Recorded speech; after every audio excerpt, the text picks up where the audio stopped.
Hello, everybody. I'm Will. And I'm Kristen. And this is So I'm Watching American Horror Story, Season 11, Episodes 3 and 4. Smoke Signals and Blackout.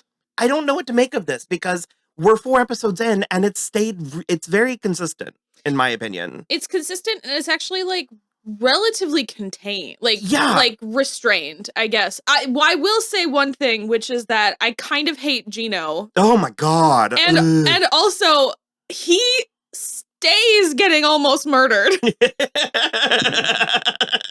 this not like it's 4 different times no, now? it's the thing that I'm like, anytime that we're watching this type of, like, a not true crime, but like Zodiac or Prisoners or where I'm just sort of like, how are the detectives so brave, like, going into these places? Sure. Like the journalists, and they're like, well, I can't be killed. I'm like, you absolutely you're being watched. But Jake Gyllenhaal, when you go into the basement of that man whose handwriting matches the other thing. Or Jake Gyllenhaal, when you go into the basement of that house with all the creepy religious statues. Or Jake Gyllenhaal, when you find that pit outside the house. Or Jake Gyllenhaal, when there's a giant spider in the... No. I just sort of... I'm trying to... I'm fighting with myself because it's like, it's got me in a very precarious place where I'm very intrigued, and American Horror Story has conditioned me to not trust it, to feel like we're gonna get let down.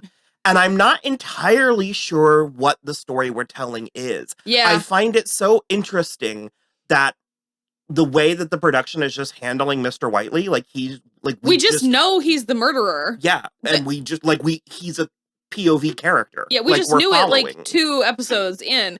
And so what's interesting to me too is that we're still working essentially 3 angles on this story, where it's like there's whatever is happening with Billy Lord, with the doctor, and this like weird, disease that's going around, which also is then again now definitely not presenting with like AIDS like symptoms. So I mean, I think it's more metaphorical. Definitely metaphorical, because we got some information there from Sandra Bernhardt's Fran, that it was Operation Paperclip, which was a real thing. Also, just 24 hours without hearing the word Nazi. That's all I ask. That is all I ask. But and I know it's a thing, like it makes sense, but the government took German scientists because they had made all kinds of weird, unethical advancements and discoveries, and it's how we have a lot of what we have today. Yep. You take the good with the bad, I guess. But they were doing bioengineering for Cold War purposes by like combining diseases and mixing animals, and there was mucous membranes at one point, and then fleas were involved, or ticks rather. Yeah. And some ticks got out. Do you want Spider-Man? Because this is how we get Spider-Man. That was the part that I was like, oh, there's the American Horror Stories. Because it's the kind of thing that sounds like that would be easy to lose ticks because they're so small and rooms are so big. But I'm also, it's like when my dad's afraid that the dog's going to get out of the house. And I'm sort of like, I want you to explain to me specifically how she's going to get out of this house. Yeah. Like, how did you lose 3 of the bioengineered ticks? Yeah. They're in a box. Yeah. Do you know what I mean? Yeah. Absolutely, for sure. And also, like, with regards to the dog, it's like, you think that she won't get tired and lay down before she gets to the road. You live right on it, and I don't think she's gonna make it. No, but my point, it's like, she'll be alone at the house, and they'll be like, I'm worried she's gonna get out. And we're like, how is she going to open the door? She can't even jump that high. No, I know. And so that made me laugh. But that's seemingly what we're dealing with that. Yeah, and then we have, like, the Leather Daddy, which some people are still convinced is the thing that's murdering people. But then we have Mr. Whiteley, who is absolutely not the right frame to be the Leather Daddy, and he is also just stabbing people in the neck in busy clubs. Well, and they're seemingly unconnected. Yeah. So I do find Mr. Whiteley interesting in, I already compared him to Jeffrey Dahmer, and I think that comparison, certainly the 70s, 80s, 90s serial killer, true crime, it's an oldie but goodie. I like his motivation that, like, the government put a gun in my hands and taught me how to kill. Yeah. And then when I learned how to love, they took it away from me. I definitely get that. I'm not entirely sure like I said, I don't know where we're going with this in a way that I'm trying to be optimistic, and I think at what some do 6 point, more episodes of the show look like? Yeah, and I think at this point, at least 2 of these 3 storylines need to converge and be the same thing. And I would imagine, like we discussed before, it's going to be the leather daddy and the disease. Because again, that the kid got out of the cage. What was his name? Stu. So he got out of the cage and he went. It seemingly, Zachary Quinto left it open. Yeah, but Sam. Yeah. Sam just sort of left it open. And Sam was also very cavalier about the entire situation. But Stu gets out, and I'm in a place where I'm like, is the leather daddy real, or is he a phantom? We talked about that a little bit last week, because I still can't decide, because Stu had to walk right past, and he was like, I just want to leave, just please let me leave, and he didn't move or talk to or anything. I don't know, because I'm trying to think if and how they're interacting, because if we're going to a recap place, Adam and Theo are like actually hitting it off. Yeah, I'm enjoying Adam. I mean, we're sort of inclined, we're invested in the Carver boys, but I am liking Adam as sort of a protagonist. And the thing is, I do like Gio, I do like Joe, and I like his, like, the scene he had with Patti Lupone, with Kathy. That was great. I mean, it's so funny watching Legends sometimes. Yeah. Because you get the sort of like, okay, if you're so great, impress me. And I mean, we're halfway through the scene. I'm like, wow, she's really impressed. I don't know. There's just something about. They're also. She was like auditioning another singer to like take for her on like certain hours or whatever on different nights. And I thought she was going to be mean to him, because she had this look on her face when he was singing. And I was like, if Patti Lupone ever looked at me like that, I think I would simply disintegrate. But she liked him and she gave him the job and everything. So. Not that it needs saying, but that's a very real thing. The bathhouses and the female singer and owner and patron, or patron in the sense that, like, the arts. Bette Midler did it. It's where she got her kind of like her connection to the gay community. Yeah. Here's the thing about Gino is he just really like, he's coming at everything. He's coming in so hot to every situation, and he's coming at everything at like an 11. And so immediately she's like, I don't think I can help you. Like, I don't know what you're fishing after. And he was like, well, I'll just tell everyone you hate the gays. And I'm like, what the fuck? How dare you? Yeah. But I did really like, because they started off very aggressive, and then I did really like kind of the kinship or the camaraderie when they were like sharing war stories and stuff. Because that is another thing. It's like, we're dealing with being gay in the 80s in New York, which is very, in 1981, which is very challenging and heightened. But both Kathy and Gino are already sort of elder statespeople. Yeah. And so that in and of itself is very interesting, because a lot of people, you know, we don't know a lot about our history because it's not preserved and taught.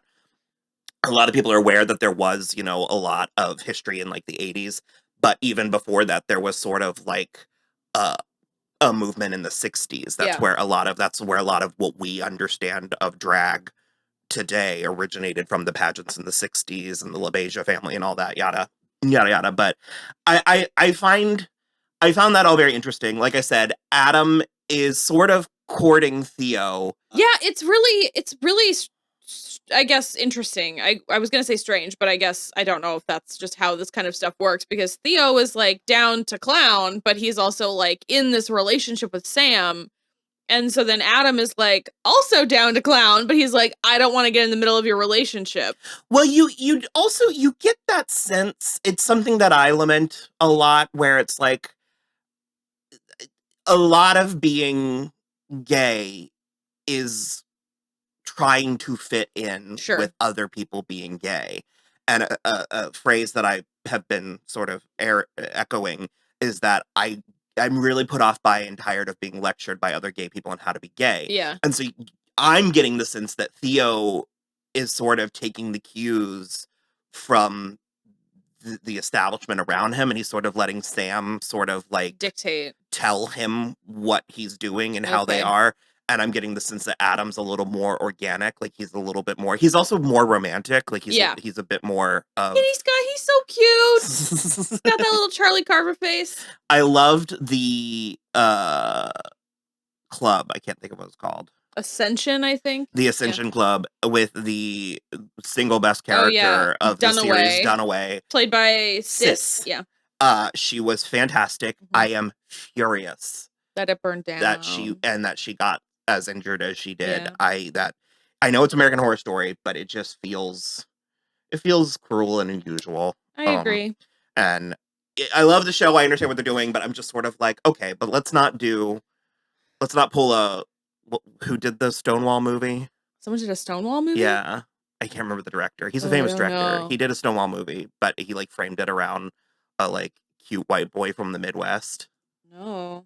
You don't remember all this? Jonathan Rhys Meyers. Was this in 2015? Maybe. Roland Emmerich. I was going to say Roland Emmerich. Roland Emmerich. I don't think you have any business around a movie like that. It was like a 20-year-old white boy from Montana threw the first brick. That's why that's a joke. The blank through the first brick at Stonewall. Okay. Because we were sort of like, not only is this not true, it's like you're whitewashing. And so I'm sort of like, come on, American Horror Story. Let's got a lot of pretty white boys in this. Let's not. So many people in this movie. Yeah. Yikes. You don't remember this? No, not even a little It came and went. It apparently wasn't I never did see it, but so Yikes. That kind of bummed me out. I would like to see her again. Yeah. I'm finding it very... It's playing more for drama in a way that I'm appreciating. Yeah. Because Whiteley was at the Ascension Club and he sent Adam and Theo my time. If I know the names, I'm actually enjoying it because I'm retaining the information. I also it's so interesting to me how open he's being about it, especially because at the end of this episode, when we get, attempt on Gino's life number 4 and he gets put in the morgue drawer, the thing. He's chased. They're both chased. So now he knows the cops are after him. He's just but he's not slowing down. But but also I think the cat and mouse game. I think because of the fact that the cops aren't onto him, Patrick is and Gino are. But I think he knows that they can't be honest. Also, apparently, the thing from the first episode where the big guy in the jockstrap came in and beat up Charlie Carver is straight out of the textbooks. They used to do that to make the witnesses sound uncredible. Yeah. I get so they wouldn't have credibility. Yes. Yeah. So when cops were interrogating gay dudes, they would beat them up. Well, they would have someone beat them up. But he would be and then a giant man in a jockstrap came in and punched me. And they'd be like, you silly F word. You know what I mean? Oh. It was an attempt to discredit them. Hey! A-cab! So apparently it is lifted right out of the cab. Because it was so strange when it happened. It was. I mean, and they didn't... I got... Yeah. I assumed there was something like that behind it because it's so the cops can keep their hands metaphorically clean and still... So my question was that a cop that just was took one for the team, or did they hire a gay gigolo to come in and... I want it to be a cop more, just because it's hilarious and hypocritical. Well, and you know how homoerotic straight dudes can get. Oh yeah. I don't know, wild. I saw, this is a weird little tangent, but I saw this TikTok the other day and this guy was why am I able to be so much more sexually open around my straight male friends as opposed to when I'm with a woman or in mixed company? And I was please go to therapy and kiss a boy on the mouth. Just once. Just see what happens. Do it. I do like Gino. And like I said, I think it's Joe Mantello. Joe Mantello. I think Joe is doing a fantastic job.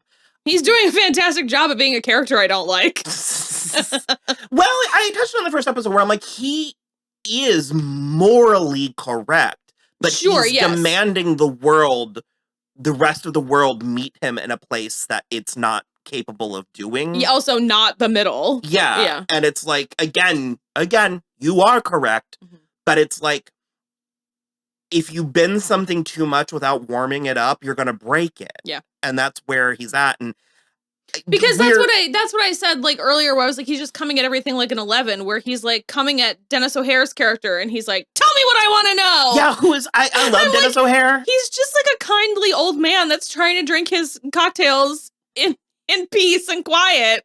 Stop yelling at him. But no, and there's something going on with Patrick, because it's like, I don't fully understand Barbara's character. Yeah. Because I'm not getting from her that she's actually trying to sabotage them. No, but it's like, something is suspicious, because it's like, I found this box of like gay coded stuff in the house. Here you go. And then it's like 2 days later, I found this leather daddy mask. Here you go. And she's like, so he must be the one killing people? Which is like such a leap. But it's like all of her. So we did see her in the first episode with Patrick. Yeah. But all of her scenes after that have been with Gino. So I want to be like, when did you die? How long have you been dead? Yeah. Like, and are you haunting these How two? many times have we done this exact conversation? No, that's totally true. And I like the words she's saying sound like something legitimate, because she's like, well, I like. She's like, she feels a kinship to him. Yeah, and she's like, well, he obviously was lying to me, and I don't want him to lie to you. And the thing about Gino is, it's like, I'm mostly on his team in these scenes, because he's like, why don't you let me worry about my relationship? Like, why are you in this? You shouldn't be in this. And the fact that she's very specifically doing it when Patrick is definitely at work, because she's like maybe scared of him, or she like maybe just wants Gino to know. Well, she's not, because we had that first scene with them. Yeah, also, I love the implication that like there's only one leather daddy gimp mask in this whole city of Manhattan. And Russell Tovey is very fit, but that guy is so jacked. So jacked. Because we got him in the Yeah. straps and stuff. And that was what came from this plot, is that he does do this. He does have a sadomasochistic side, and he does do a lot of indiscriminate sex. That scene that he had with the one guy, the other leather guy with the glasses, that was really hot. Yeah. And the scene was really hot. That's all I'm saying. It was pretty hot. Everybody's just sick. Like, everybody has just like full-fledged trash fever. Thank you. That was the other thing, because when Gino was like, you brought fleas into this house. I was like, he's a police officer. Where did he get fleas? From all the dudes he's fucking in these bars, I guess. Okay, potentially yes, but answer me this, because to me the implication was he's only currently doing that in order to further the investigation. It's like the leather daddy part is like a pass for him. No, because Gino, in the fight they had in episode 4, Gino was like, why are you still doing this? And he was like, it's all I ever knew. He did imply that he was like wanting to stop or trying to stop. Okay. You're right. I forgot about that scene where he was like, I actually, when I was watching that scene, I had like a thought too, where it's like, what if you are like a young gay in the before times where it's not so open as now, and the first gay that you encounter is like a leather daddy, and then you just like fall into that, and then 20 years later you're like, I don't like this. That's like a thing. But you've spent thousands of dollars on like women. We did have Patrick and Cal Penn crash Zachary Quinto's party. Yeah. In which they were playing Blondie's Rapture. There's a handful of perfect songs. Yep. Also, the first #1 song in the States to have a rap verse. Oh. Go Blondie. So they're on to him, but then he called their bluff. I don't know. That's the other thing too, is like Gino's convinced that he's the one who kept him hostage. Like, Gino thinks that Sam is Mr. Whiteley.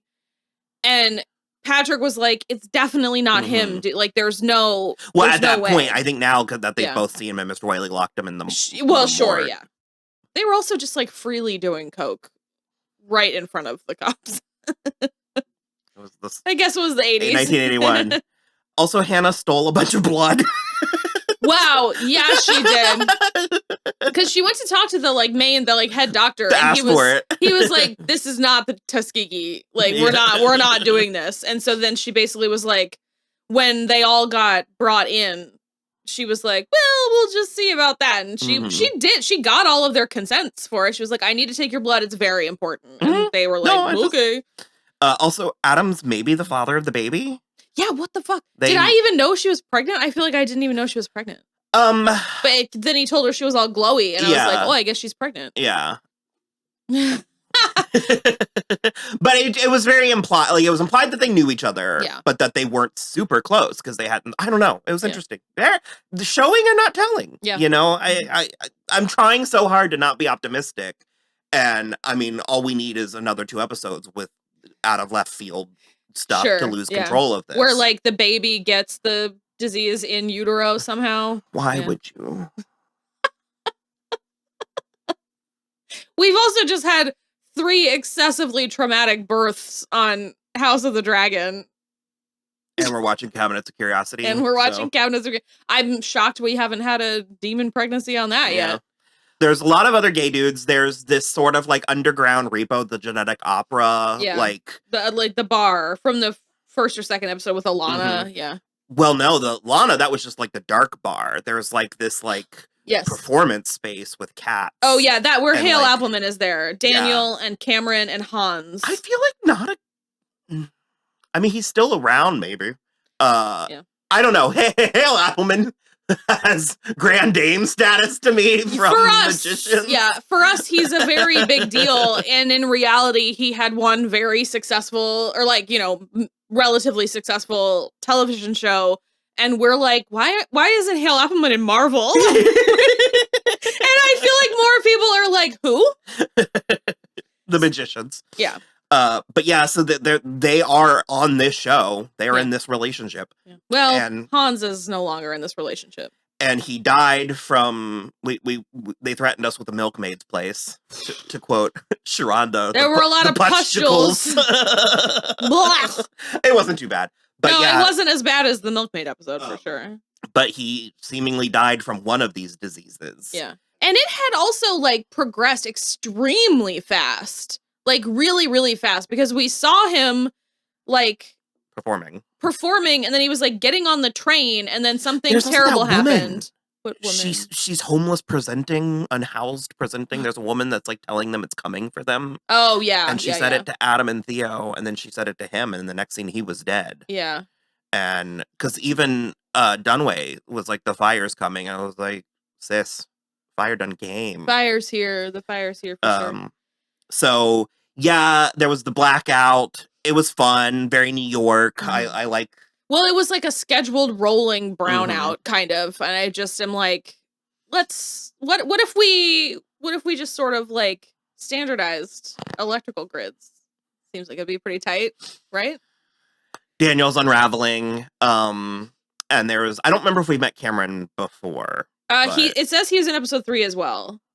Oh, okay. Yeah. Well, they were cutting through the park to sample the goods, I guess.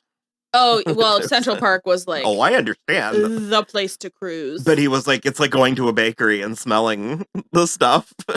And they, Patrick had an encounter with the leather daddy. Yeah, that's he and his partner were trying to like follow up on like leads. That's another thing that's why I'm thinking it's maybe metaphoric, because I think only one person has ever seen it at a time. I think so too. And he had a fucking mace. He did. He had a whole ass. That's actually not a mace. I don't remember what it's called. A mace doesn't have the chain. A mace is just a spiky ball on the end of a thing. That's dumb. Yeah. Regardless. And so Cameron and Daniel happened upon Mr. Whiteley cutting somebody's head off, and then they had a long conversation at near full volume, but feet away from him. I think we should check out that guy with the head in the bowling ball bag. It was giving me the Romeo and Juliet from Apocalypse, where she's like, we're smarter than him. Yeah. And I was like, based on what? It's a no for me. Because Cameron's like, there's 2 of us. We can take him. Mm-hmm. And I was like, so he's taller and not afraid to decapitate someone in the open. Yeah. So they follow him.